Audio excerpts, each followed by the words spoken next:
बिस्मिल्लाहिर्रहमानिर्रहीम। अस्सलाम वालेकुम डियर फर्स्ट ईयर स्टूडेंट। आज का जो हमारा टॉपिक है वो है ऑस्टियोपोरोसिस, सही है, यानी हड्डियों का भुरभुरापन।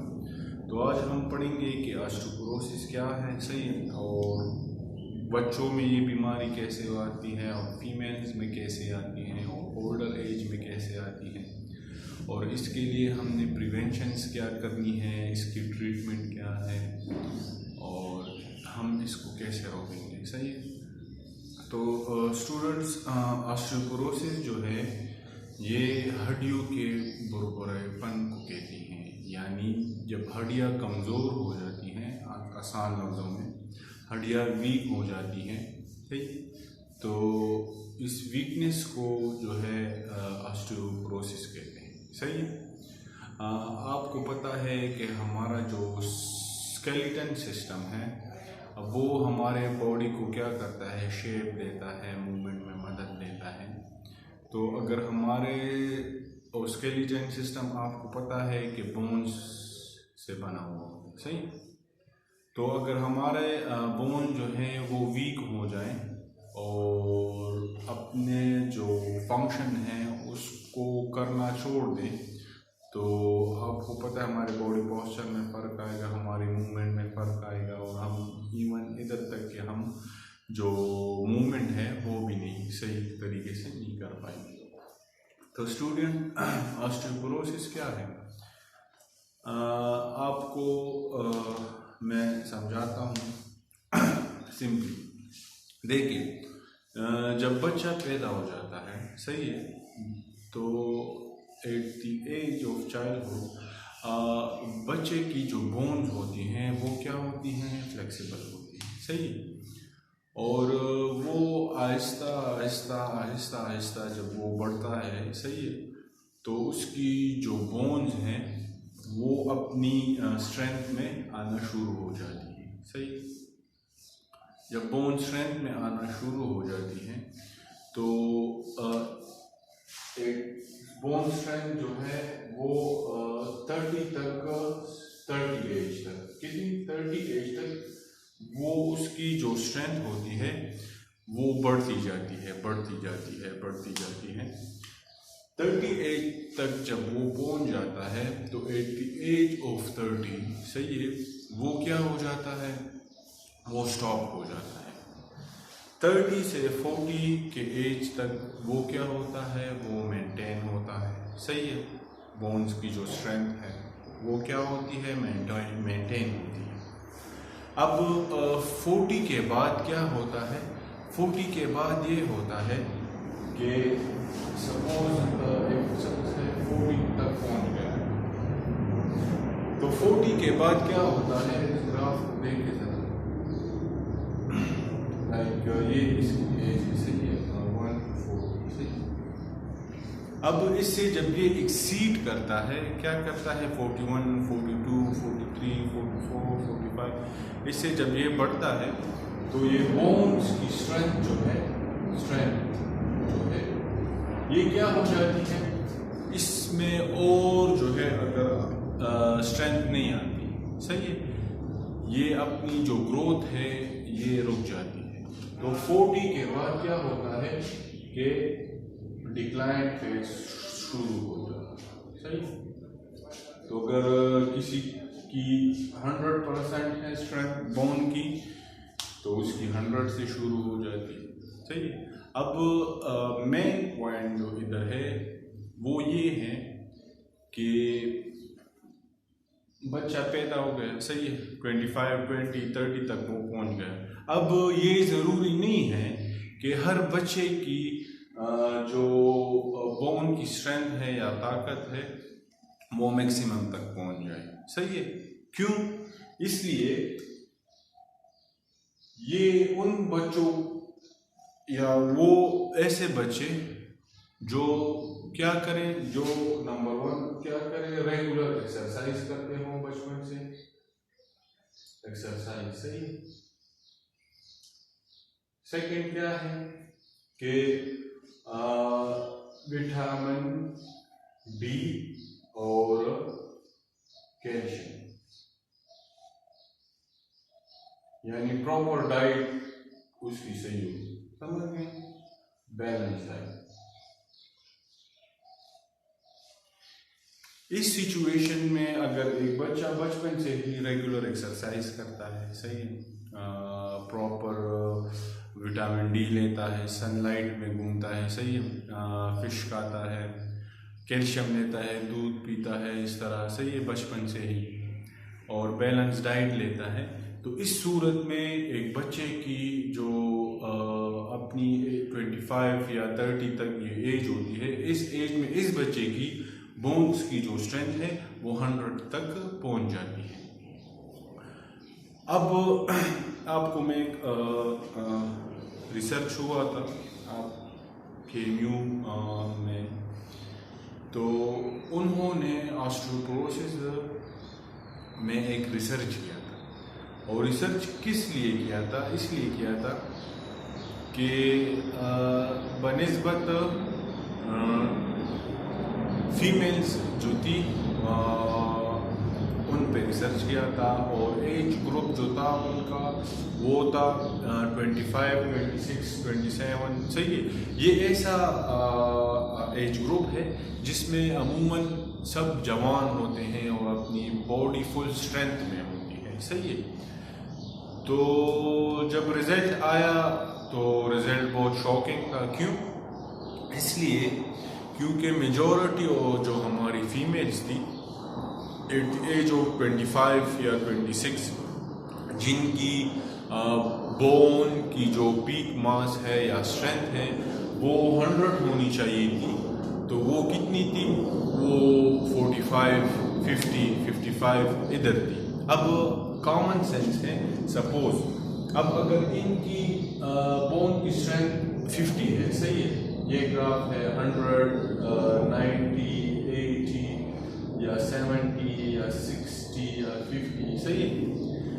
तो अगर सपोज इसकी जो है स्ट्रेंथ 50 है, सही है, तो आफ्टर 40 ईयर्स क्या होगा, ये होगा कि ये जो है इधर से डिक्लाइन पे शुरू हो जाएगा 0 तक, और अगर किसकी 100 है तो इधर से शुरू हो जाएगा।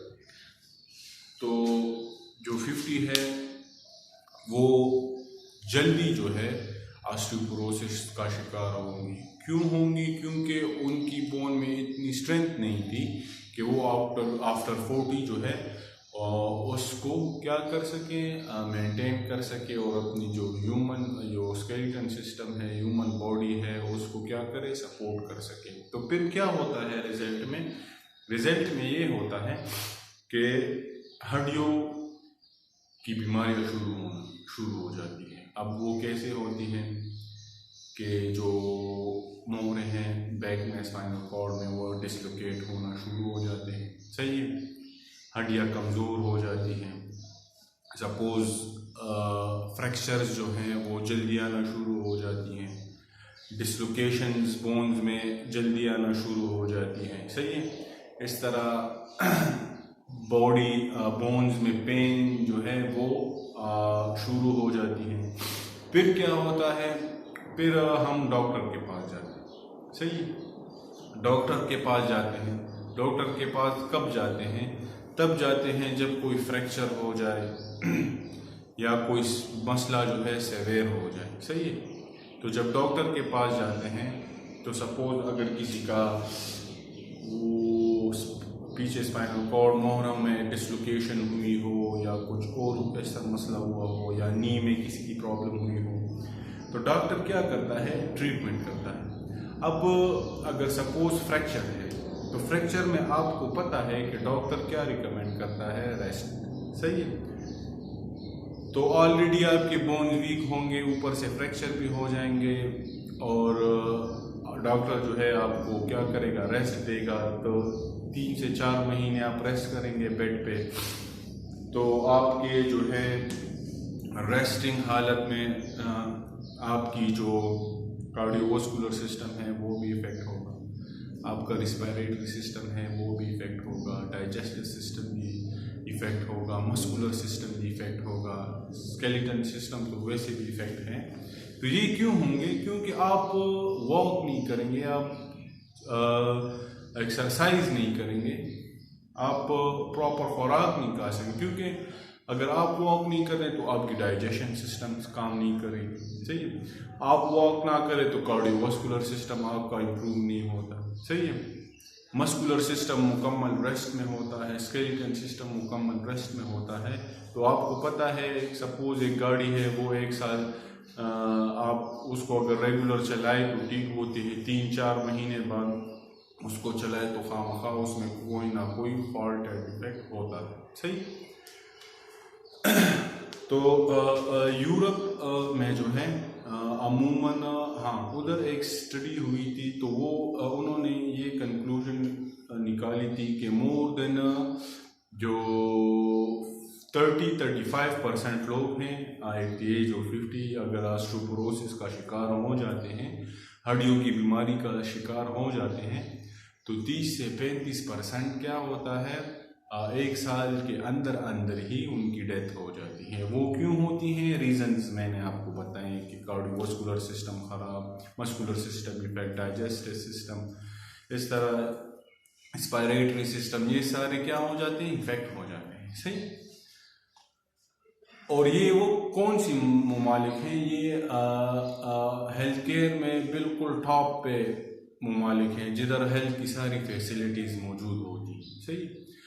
तो एज़ कम्पेयर टू पाकिस्तान, यानी हमारी कंट्री में इधर इतनी फैसिलिटीज़ नहीं हैं, तो हम ये इजीली जो है कह सकते हैं, अगर एक शख्स जो है वो ऑस्टियोपोरोसिस का शिकार हो जाए, तो अगर उधर जो रेशो थी और जो फुल फैसिलिटीज़ हैं उधर 35% हैं, तो हमारे मुल्क में वो रेशो जो है 55-60 तक नॉर्मल चल सकती है।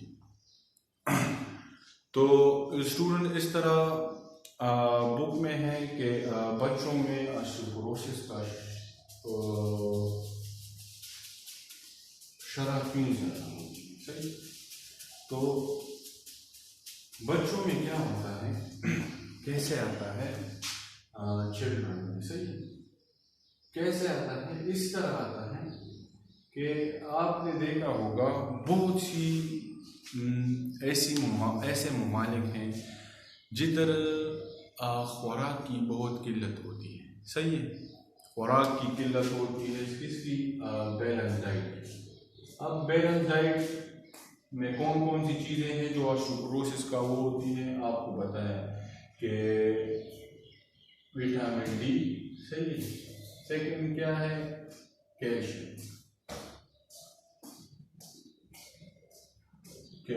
सही।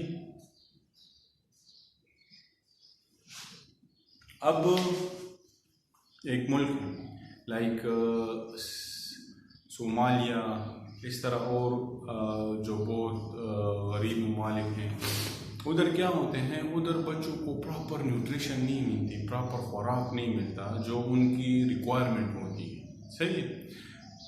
तो क्या होता है उसमें, तो वो बच्चे क्या होते हैं, ऑस्टियोपोरोसिस के शिकार हो जाते हैं। एक इफेक्ट क्या है, वेदर इफेक्ट, वेदर का भी बहुत इफेक्ट होता है। अब वेदर इफेक्ट कैसे होता है, सपोज ऐसे ममालिक हैं जिधर पूरे साल बर्फबारी होती है, सनलाइट की कमी होती है, सही है। तो जो सनलाइट है ये बेस्ट सोर्स है ऑफ विटामिन डी का, सही है। तो एक वेदर की इफेक्ट हो जाती है, सही है। ये भी इफेक्ट करती है विटामिन डी के इंटेक में, हड्डियों की कमज़ोरी लाने में, सही है। क्योंकि सनलाइट अगर होता है, अल्लाह ताला की बहुत बड़ी नेमत है कि हम पाकिस्तान जैसी कंट्री में हैं जिधर 4 मौसम आते हैं, सही। तो ये सनलाइट है, ये बेस्ट सोर्स है विटामिन डी। एक सनलाइट नहीं है, दूसरा प्रॉपर विटामिन डी नहीं है, कैल्शियम नहीं है, बैलेंस डाइट नहीं है, खुराक नहीं है, तो क्या हो जाते हैं वो बच्चे बचपन से ही ऑस्टियोपोरोसिस का शिकार हो जाते हैं, समझ गए। अब इसके बाद फीमेल्स में, यानी उनमें ऑस्टियोपोरोसिस क्यों ज़्यादा होती है as compare to man.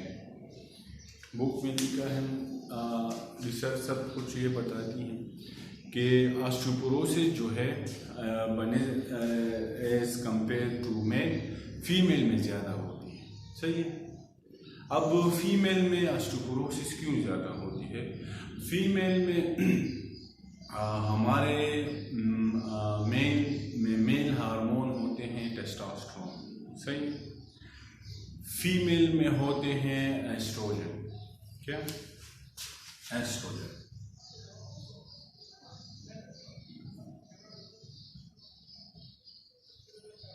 Oestrogen जो है ये फीमेल हार्मोन है। सही। अब एस्ट्रोजन क्या काम करती हैं? जब ये ऐसे हार्मोन्स हैं जो फीमेल बॉडी को ताकत देती है। सही। अब अगर कोई फीमेल मेनोपॉजल एज जो होता है उनका उससे निकल जाए, यानी एज ऑफ 40 से वो एक्सीड कर ले, तो अल्लाह ताला ने उनकी बॉडी का ऐसा निज़ाम बनाया हुआ होता है कि एस्ट्रोजन जो है तो ये बॉडी सिक्रीट करना छोड़ देती है। सही है। अब आसान अल्फाज में अगर हम ये कह लें कि जब एक फीमेल बच्चे लाना क्या करे, बंद करे। सही है।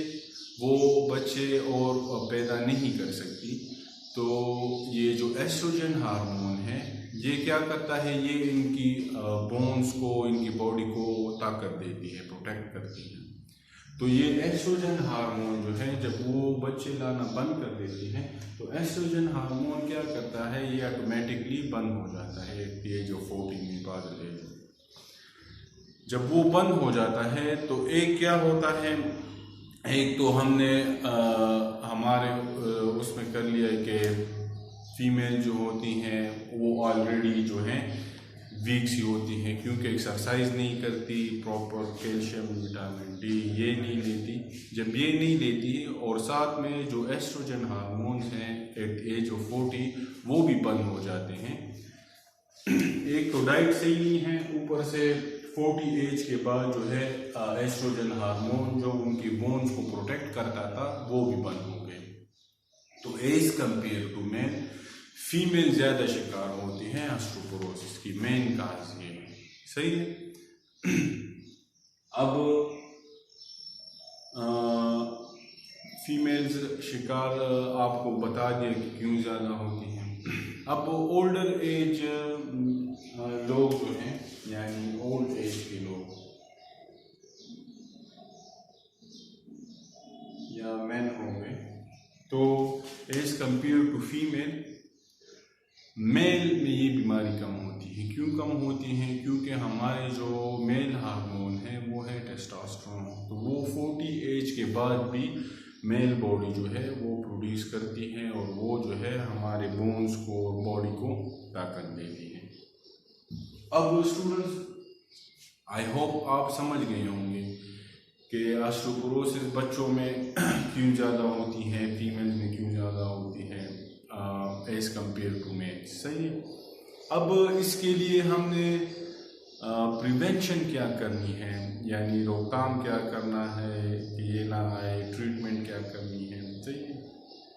तो सबसे पहले हमने क्या करना होता है कि हमें चाहिए ट्रीटमेंट जो है वो क्या होना चाहिए हमारे लिए। नंबर 1 है प्रॉपर यानी एक्सरसाइज। सही है। बचपन से ही अपने बच्चों को क्या करें, एक्सरसाइज की तरफ राग़िब करें, क्योंकि एक्सरसाइज क्या होता है, एक्सरसाइज जो होती है वो आपकी जो स्टोर्ड एनर्जी है उसको यूज टू करती है। सही है। और जो आपकी बॉडी है उसमें फ्रेश एनर्जी आती है। कैसे आती है? लाइक सपोज स्पेंदर सरप्लस एक थ्योरी है, तो वो क्या कहता है कि suppose this is a glass. सही है। गिलास क्या है, फुल ऑफ वाटर। तो वो कहता है अगर इसमें आप मजीद पानी डालें तो ये वाटर क्या होगा, ये इससे नीचे गिरेगा। सही है। तो वो कहता है इस तरह बॉडी की भी मिसाल है।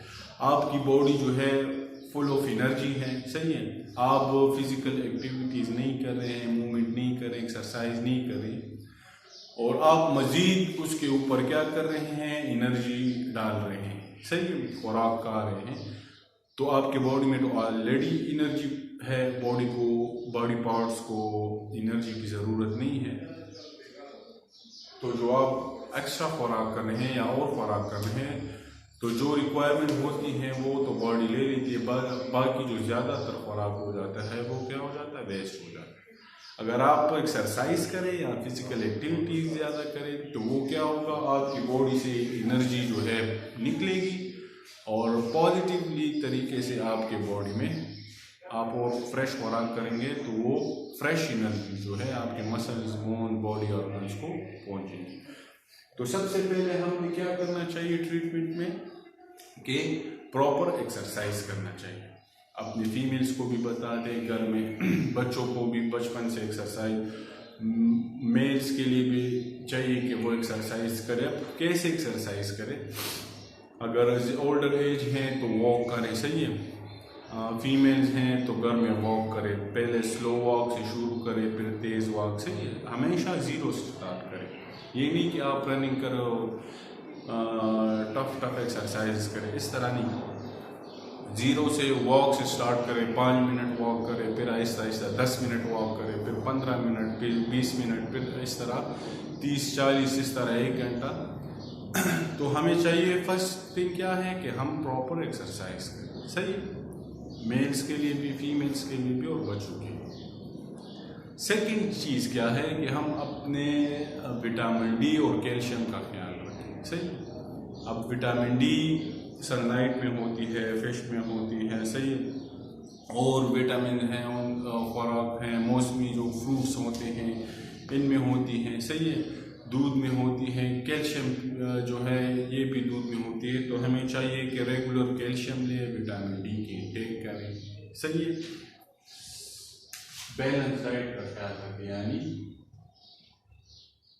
और बैलेंस डाइट में क्या करें कि कैल्शियम और विटामिन डी का इस्तेमाल रेगुलर करें। सही है। चाहिए कि रात को सोते वक्त बच्चों को दूध पिलाएं, फीमेल्स को भी चाहिए कि वो भी पिए। क्यों पिए क्योंकि उनके जो हड्डियां हैं उनको एनर्जी मिले। सही। और विटामिन डी जो है वो लें, सब्जियां ज़्यादा खाएं। सही है। प्रोटीन प्रॉपर मिकदार में लें। तो ये चीज़ें हैं कि अगर हम शुरू से ही क्या करें, प्रिवेंशन करें, यानी रोकथाम करें, और ये चीज़ें हम रेगुलर इस्तेमाल करें, एक्सरसाइज करें और ये बैलेंस डाइट रखें, यानी कैल्शियम और विटामिन डी लें, तो ऑस्टियोपोरोसिस जो बीमारी है उससे क्या हो जाएंगे, उससे हम बच सकते हैं। स्टूडेंट्स, एक बात मुझसे रह गई थी कि जो केम्यू में रिज़ल्ट आया था, तो मोर देन आपको बताया कि 55% जो स्टूडेंट्स थे वो क्या थे, जिनकी बोन मास 100 होनी चाहिए थी वो 35 पे थी, 40 पे थी, 45 पे थी। सही परसेंट पे। तो उन्होंने ये कंक्लूजन निकाला कि आइंदा 10-15 साल में ऑस्टियोपोरोसिस का एक फ्लड सा आएगा, क्योंकि मेजॉरिटी जितने भी हमारी फीमेल्स हैं वो क्या होंगे, वो ऑस्टियोपोरोसिस का शिकार होंगे। तो आई होप आप समझ गए होंगे।